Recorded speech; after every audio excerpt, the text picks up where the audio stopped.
Hello, I'm Marcia Kavanaugh. Thanks so much for joining us. Well, high on the public's list of local nuisances would be perceived irregularities in parking enforcement. Well, this week, an investigation took a look. An ongoing newspaper series on higher education focused on the LSU system versus the others. We'll take a look at that. We'll also discuss the shifting geographies of Carnival, the latest on the monuments issue, the courts and Tom Benson, and the status of the Irvin Mayfield controversy. On the stand for us are tonight's Informed Sources. Errol, Laborde, producer of Informed Sources. Gordon Russell, managing editor, Investigations, the New Orleans Advocate. Ramon Vargas, reporter, the New Orleans Advocate.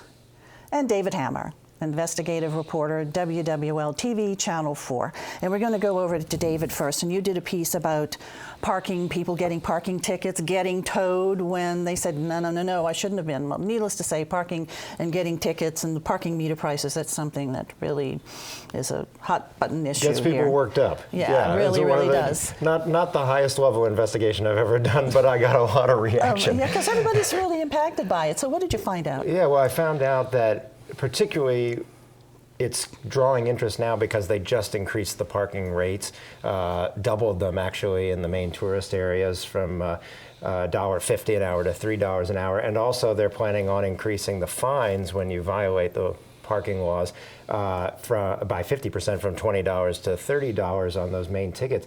And it was, the fact that they were doing this drew our attention and then got people really complaining. And what we found out was that there are a number of spots around the French Quarter, the Warehouse District, the Marigny, that are just that are free because they're not actually within the pay-to-park area, or are loading zones or freight zones during part of the time, but they're free during other times. Mm-hmm. And we also found that there's signage issues because sometimes you'll have a pole that has 7 signs on it, and you can't make heads or tails of what it's actually saying is okay and what isn't. So we actually identified a spot or two that where there were really big problems. We got some videos of the tow trucks, which are city, not contract, but actually city employees coming, towing people where it's obvious from the signage that it shouldn't be towed. And, the city acknowledged that there are some issues and that they are tracking the performance of their employees and that they're making sure that they correct problems. But people were pretty upset. Why are there so many signs now on one pole? Well, they seem that it's only in the last 6 months we're hearing that they've done some of these combinations. They've done some streetscape improvements. They've done some sidewalk improvements, and that's forced them to combine them onto one pole. The example of that we showed was in front of Molly's in the Market on Decatur Street. There's another one in front on Julia Street. It's a very popular area for going to, art galleries and people there's an area there where you're supposed to be able to park, and they're ticketing them anyway. Okay, as you said, now the parking meter rates actually have increased, and that's for the CBD and the French Quarter? Is that the Warehouse District, CBD, French Quarter, and Marigny, the main tourist areas. And people who live there, particularly in the Warehouse District, where you had converted old warehouses into residential units, people there are complaining because they're saying, we have no options for street parking anymore, and we have to rely on that to live. Right, and so the mayor. Go ahead, Errol. Did you? I was going to say, now that you're getting into the Carnival parade season, this is the Super Bowl for the ticket riders, and it looks like one of their favorites is the 20 feet from the corner rule. First of all, 20 feet's a lot of space. Yeah. But they know. I mean, it almost seems like that they're waiting for somebody. And what I've heard since doing the piece, I've gotten a lot of additional feedback, and one of the things that people were focusing on was the yellow triangles at the end of a block that show you where you can't park, and then it starts a white line that shows where there should be parking at least part of the time, and people are parking based on those lines drawn on the street, and then the parking enforcement people say, well, no, it's not actually 20 feet, and the lines on the street don't actually mean anything. It's the distance. It's a trap. Yeah, it seems like it. So the tow truck drivers, they are city employees. Yes. The meter mates, the people who are going around writing out tickets, also city employees? Yes. Okay, and so now the mayor did want to extend the time for meters to 10 o'clock at night. He didn't win that. It's to Correct. 7, correct? The idea behind it was to raise an additional $4 million plus, and so they had it all worked out in their calculations to extend the time to 10 o'clock, and they weren't allowed to do that. They were only able to extend it from 6 o'clock to 7 o'clock in the evening. Okay, what about on Sundays? Do we still have free parking on Sundays? Still have, there's no meter enforcement parking. on Sundays. Do we know if there's any sort of a quota system for ticket riders? They claim that there isn't, and of course they wouldn't say that there is, but I have no proof that there is. But some people have opined or suggested that that's the I think case. they do send them into certain neighborhoods at certain times. So like every year around this time, I live not too far from the parade routes. If I park my car in the wrong direction, I'll get a ticket, whereas the rest of the year I won't. So. Right, and I asked about deployment strategy, and the city did say that they are expanding into 1 a.m. and even 3 a.m. their enforcement actions during the Mardi Gras season. Okay, David, I guess you'll continue to look into this since Sure. a lot of people are really interested about it. That's true. Okay, thanks a lot, David. Okay, over to Ramon right now. And we have had some action in the Tom Benson family feud and lawsuits in the past week. It was actually last Friday, it was announced sort of late in the day that there was a settlement in one of the suits. Which one is this? Yeah, it was the one that actually probably matters least to people in New Orleans. It doesn't involve. The lawsuit was basically over control of a trust fund that was set up to benefit Tom Benson's daughter, with Tom Benson as the administrator. That case was, and none of the assets in that fund have anything to do with the teams. It was created 5 years before he even bought the Saints, and obviously much earlier before he bought the NBA team here in New Orleans. But so we know that the case was settled. The terms haven't quite been made clear. I think it's safe to assume that Tom Benson is no longer controlling that trust fund. But and he had volunteered actually last month to step as long away as from there that was a as neutral, long as Renee Benson, as long as there was a neutral party. I think at some point what we may end up learning is that number of different parties are going to be in charge of parts of that trust fund and parts of that and some of those assets, but no one has, as before I got here, has been able to confirm that. Yeah, okay, and one other important thing about that led to that settlement was that he was due to meet with some lawyers in a few days that perhaps he didn't want to talk to. He was under, on Monday, 3 days after the settlement was announced, he was supposed to be deposed by his daughter's lawyers. They made it very clear that they did not want that to happen. In the Benson people. The Benson people in Tom Texas. Benson, And then as well in the mental competency case in New Orleans, which kind of been playing out on a parallel track, they succeeded in not letting his relatives' lawyers question him.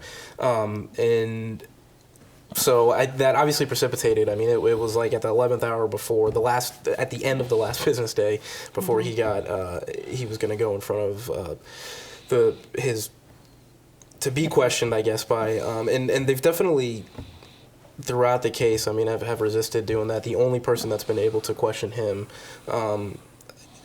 directly has been Judge Kern Reese, who oversaw the mental competency case, and that was in private yeah. and not even at like in his courtroom. It was at the Saints of Pelicans headquarters in Metairie.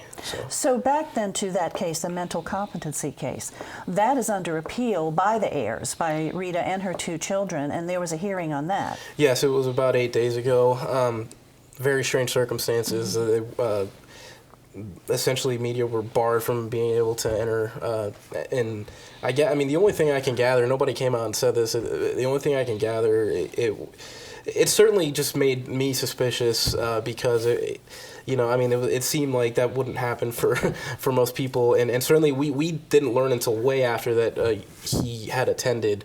So I don't know if there was any kind of and certainly the Saints have said we did not ask for that, and it seems like it was a security force that interpreted that court order, but it was a chance to see him, and we did not get that chance. So Mr. Benson was actually at that hearing? Came in through a back way. Okay. Came in through a back way. And media was not allowed in the courtroom, but then ultimately media In the was courthouse. escorted out of the courthouse. Yeah, I meant the court building. We weren't allowed, not even into the courtroom. But the general public was. The general public was allowed. Yeah. Are you wearing? Well, I mean, we were there, and then it's like, oh wait, you're a reporter, you can't come in. And then you had another, person behind me who's like, what are you doing? And he's like, well, I'm not a reporter. He's like, okay, well, come right in. And then so it was very unusual. And then, I mean, just as a journalist, you're kind of like a naturally skeptical person. I need to emphasize that, Tom Benson's side was like, we did not ask for that. We had no problem. But certainly, as a thing, you certainly wanted to at least see Tom Benson if he attended, and we were denied that chance. Who actually ordered that? Well, I mean, the courtroom was ordered closed, but not the court building. So the best we could figure out through our reporting was that it was, the people who control the access through the security, the bailiffs interpreted, you know what, the way we're going to enforce this, no reporter gets in. Well, the Supreme Court spokesperson said that they didn't issue it, and the Fourth Circuit's in the same building as the Supreme Court. Errol? So what people do want to know is the status of the teams, though. I mean, where is that case going right now? Yeah, so that's they're still trying to settle, there were some mediation talks that have happened before. That case is still pending. The important thing to note, and I feel that the misconception is still out there, is that what's up at grabs is non-voting shares. That's what's in that case. It's basically what Tom Benson's trying to do is swap out some assets from a group of trust funds that benefit his relatives but are overseen by other people, and he hasn't been able to get that swap through. But what's at play there are non-controlling shares. Whoever wins that case doesn't end up winning control of the Saints and Pelicans. It's the most important thing. We have to move on to our next topic right now, but the mediation continues on that case, right? It's pending. There were mediation talks. There's been no settlement that we know of. And then for the appeal, there should be a ruling on that in a month. We were expecting within the month or so. At this point, I guess within 3 weeks. Okay. Yeah. All righty, Ramon. Thanks a lot. I'm so confused. Along with the rest of us.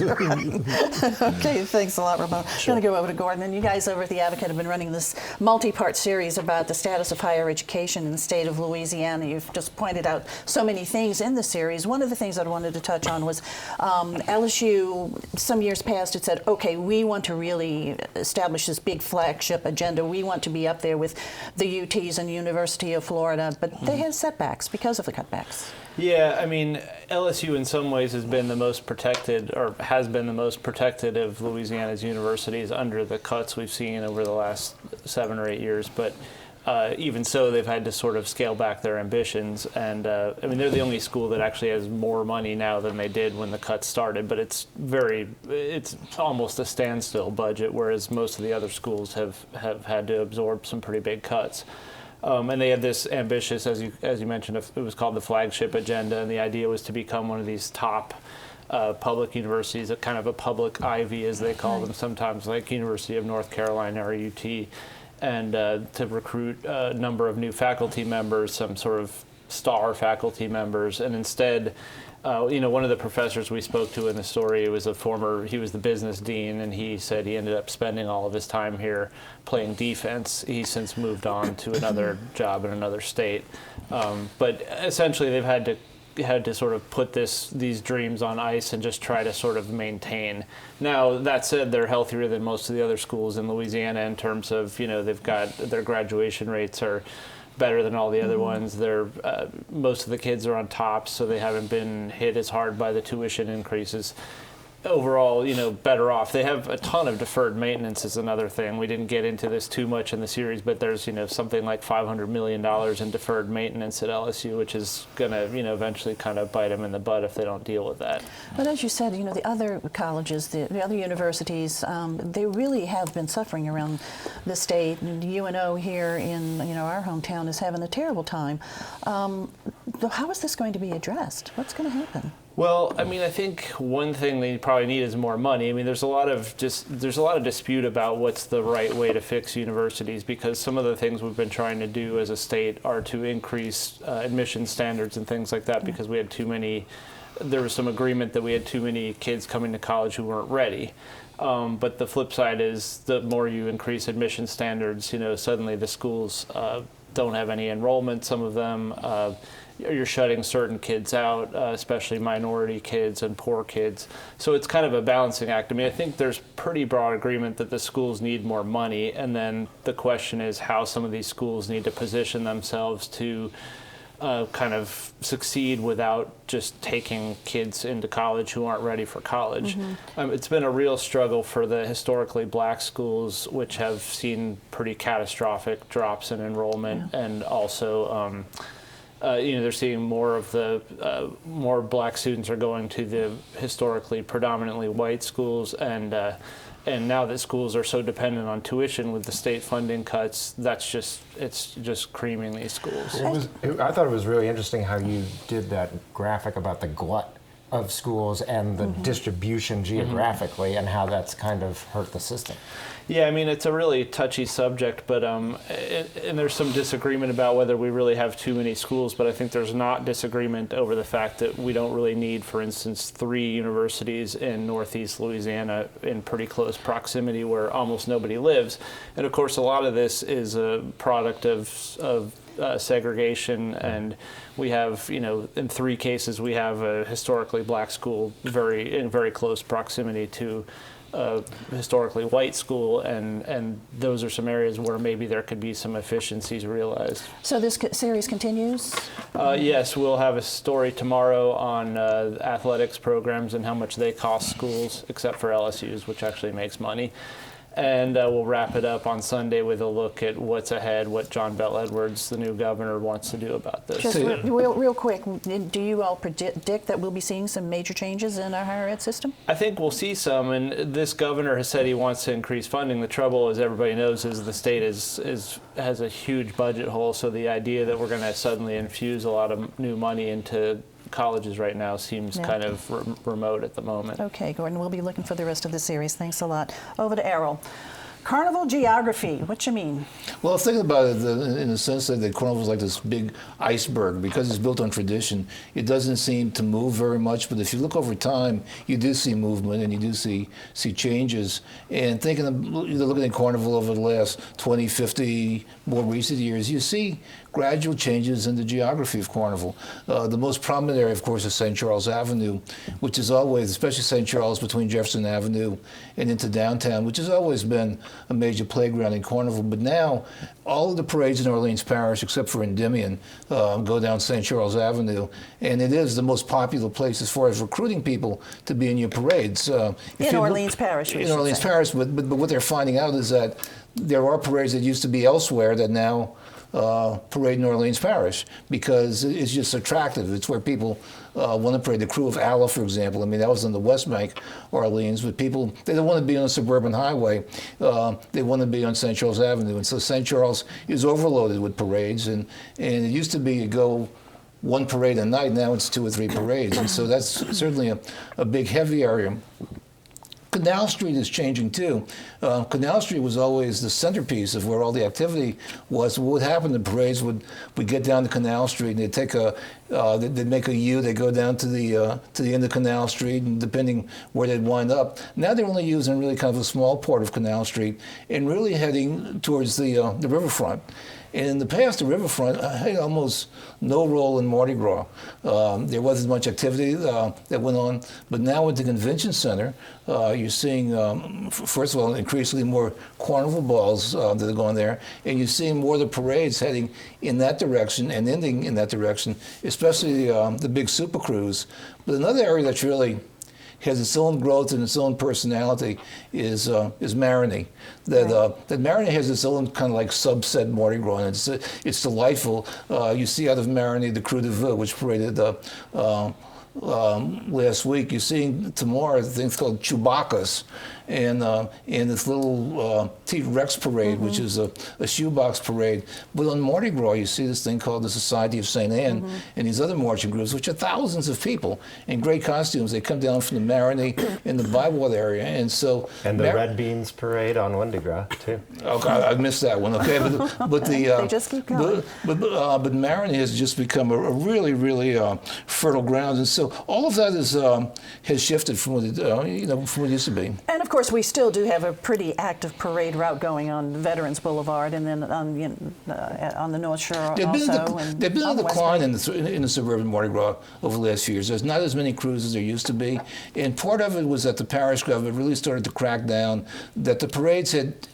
weren't very good. Yeah. But I think the fact that they're cracking down is going to help bring back better parades. And so in a few years, I think you're going to see a revival of the suburban Mardi Gras. Okay, Errol. Thanks a lot. We're going to have to move on now we're going back over to Gordon, and just to sort of give us an update on what's happening with the controversy about removal of monuments in New Orleans. Right, the controversy that will never end. Well, Yeah. I think it's almost ending finally. The Carl Barbier, the federal judge, as we thought he would do, said that the monuments could come down. He rejected the last-minute appeal filed by the Save the Monument crowd. The leader of that group has since filed a sort of last-ditch lawsuit in civil district court, but it's where he's clinging to a few of the legal theories that were in the federal case. But the judge who's got this case, Piper Griffin, has already rejected his request for a temporary restraining order, which means essentially that if the city had a contractor in place right now, they could tear the monuments, they could take them down today. Now, our understanding is they don't have a contractor yet. Yeah, but they did have a contractor, They did have a contractor. backed Yes. out. Right. Because of after death threats, and then ultimately the contractor's car went up in Right. flames. So his Lamborghini, yeah. yeah, so So maybe you don't have a lot of eager contractors out there, but presumably the city's trying to line up a new contractor, and they've said that they're going to take these monuments down and put them in a city warehouse, but that eventually they're going to find some kind of appropriate way to display them in appropriate context. And in fairness, no one knows if the death threats of the burning Lamborghini had anything to do with. Absolutely. The timing was certainly suspicious. But also, when this happens, when they go down, this is going to get national attention. And so I'm wondering if they're thinking in their private thoughts that maybe it'd be better to wait till after Mardi Gras. Yeah. I mean, do you want this type of situation, so close to Carnival?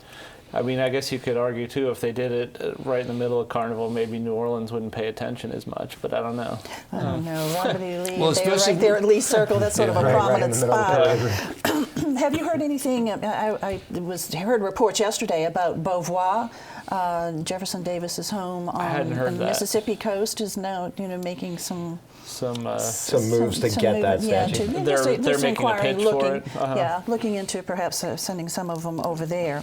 So basically, the bottom line right now is TRO rejected. So the city could, if they had a contractor, begin moving these monuments. Right. It doesn't look like this last-ditch effort is going to work. So yeah. And I think we learned is that not all issues are legal issues. Even the judge said that in making his judgment that he wasn't commenting on the political wisdom of this. Right. And that this is a philosophical issue, and there's no philosophical court to appeal to, and so it's just a different kind of issue to deal with. Would the city even know where they would put them?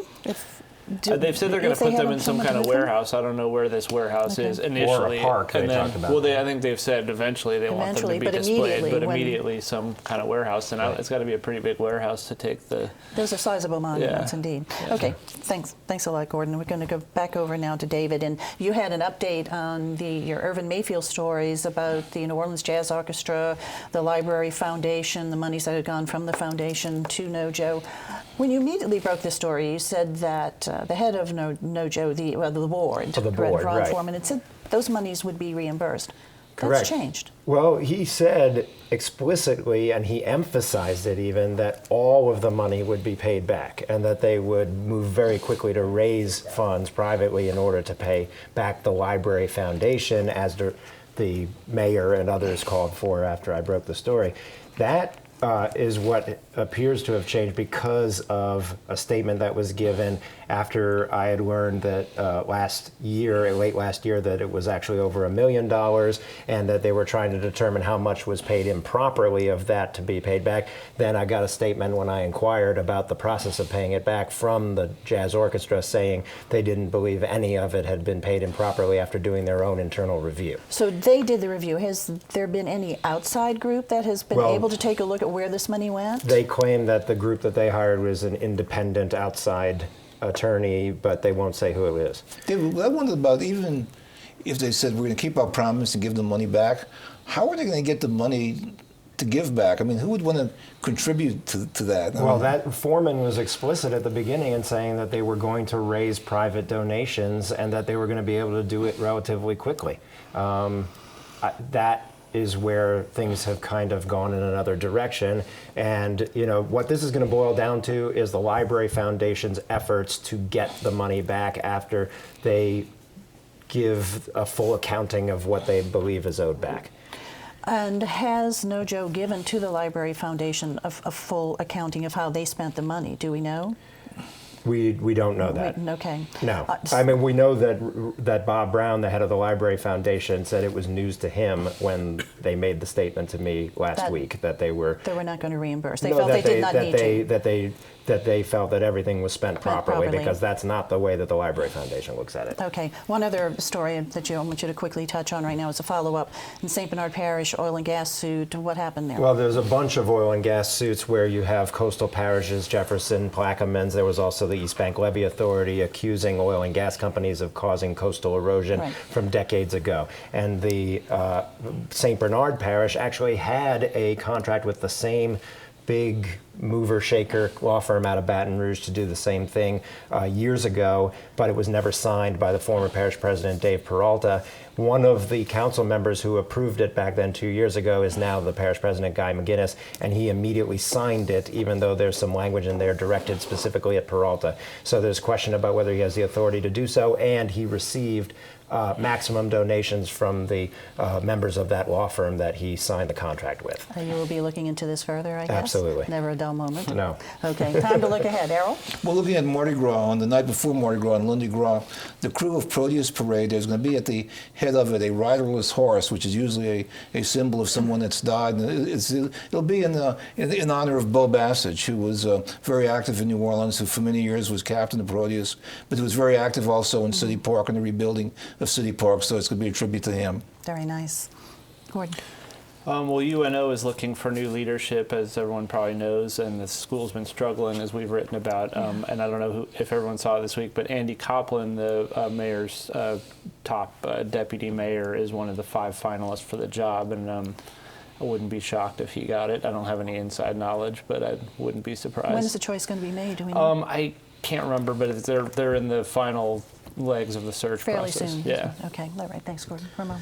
Just keep your eye out on the Advocate this weekend. We'll have a story on how changes at a local agency are going to claim as a casualty a pretty popular outreach program for a significant portion of the local community. So you're really going to keep us guessing, huh? Pick it up. This is on Sunday? Sunday? Is this Sunday after? It's partly up to that man over there. We'll be looking. Okay, David. Well, I'll keep people guessing to Hazard Mitigation Grant Program, which was to elevate homes after Katrina. There's a new push to get money back and to pursue people who failed to do so, who failed to do the elevations.